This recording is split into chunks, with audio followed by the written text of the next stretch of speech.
bafowethu uminister ubaba uMchunu uguilty anginendaba ukuthi ubani ucabangani ubaba uMchunu bese kuzoba uSibiya uba uShadrack Sibiya Shadrack Sibiya isigebengu esidala lesa bafowethu so ubaba ubheka icala kuzoba ubaba uNathi Mthethwa uminister Mchunu uShadrack Sibiya uNathi Mchunu uNathi Mthethwa lo Shadrack Sibiya hayi bafowethu igebengu lezi zisebenza ngempela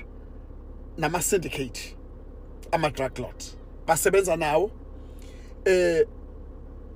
uma ubheka izinto eziningi ulandela isitoli esibeka ubaba uMkhwanazi eanalyze yonke into kade labantu babuqala ubuqophololo bobugebengu then kuzofuneka laba bantu yes they can go and testify but these people are criminals and ngempela baningi abantu abama politician abakhohlakele kodwa phela hayi bonke kodwa baningi abakhohlakele baningi abantu ekufuneka ukuthi behambe beyotestify yabo and khona lapho khona indoda evelile futhi ku-e-news ukuthi yake yabhala incwadi ibhalela ubaba ucela ukuthi no lo muntu anikwazi ukumqasha ukuthi abe la nimisa khona ukuthi uyoba commissioner and ithi waze wanyusela umholo lo muntu yathi kuyimanje uholo 1.8 million per annum yebafowethu ziyadliwa izimali ngendlela engasile ziyaqolwa izimali kudayiswa ama drugs ubutapu bese ngifika kulolu kababa uadvocate uTefo Jesus ubaba uadvocate uTefo angazi kungenzeka kanjani icareer yakhe ireinstatewe icareer kababa uadvocate uTefo it has to be reinstated kumele ibuyiselwe and kumele kuxoliswe ngoba lo baba waboshwa enkantolo yejudge and ijudge likuvuma kanjani kungena abantu bezobopha and umuntu wayebopha uadvocate uTefo uShadrack Sibiya ngoba ethe uShadrack Sibiya wafika ngokufa wafika kwisini yokubulawa ka Senzo Meyiwa wafika so bonke izinto ezithizeni zayigqitshwa uShadrack Sibiya nama docket and now waphatha igama la uShadrack Sibiya wambopha and wazoboshelwa enkantolo ikuvuma kanjani ijudge kuboshela umuntu enkantolo yalo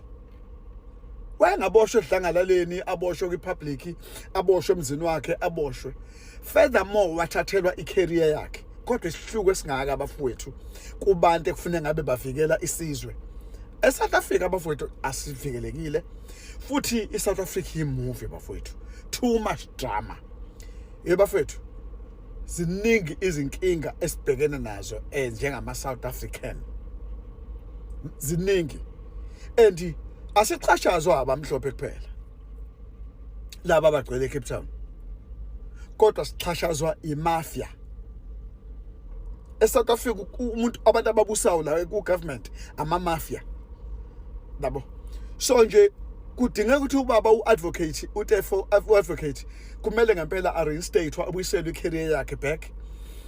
kuxoliswe kuyena ngoba waxhashazwa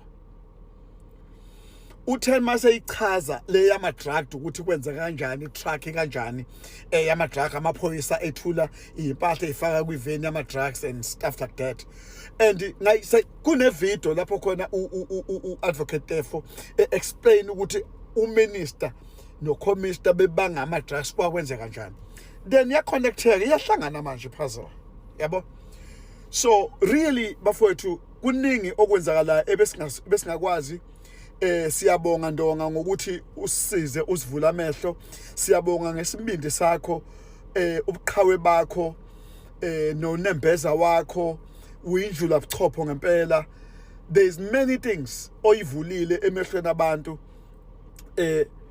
sekufuneke ngempela manje beboshwe abantu ke sengijahile mina ukubona lamadokodo awu-121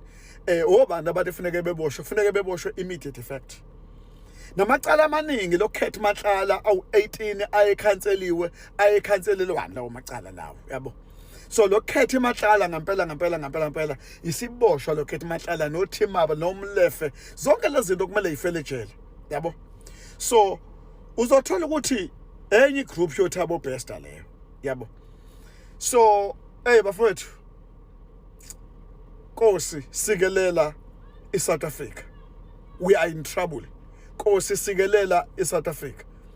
Osomabhizinisi bayantula izinto azenzeki kahle bastruggle osomabhizinisi yethi kunabantu abaxhaphaza imali left to right izinto azenzeki kwavala amabhizinisi abantu yonke izinto ziyavala amabhizinisi ayahamba kwi-country just because of this crime that is happening. Too much crime.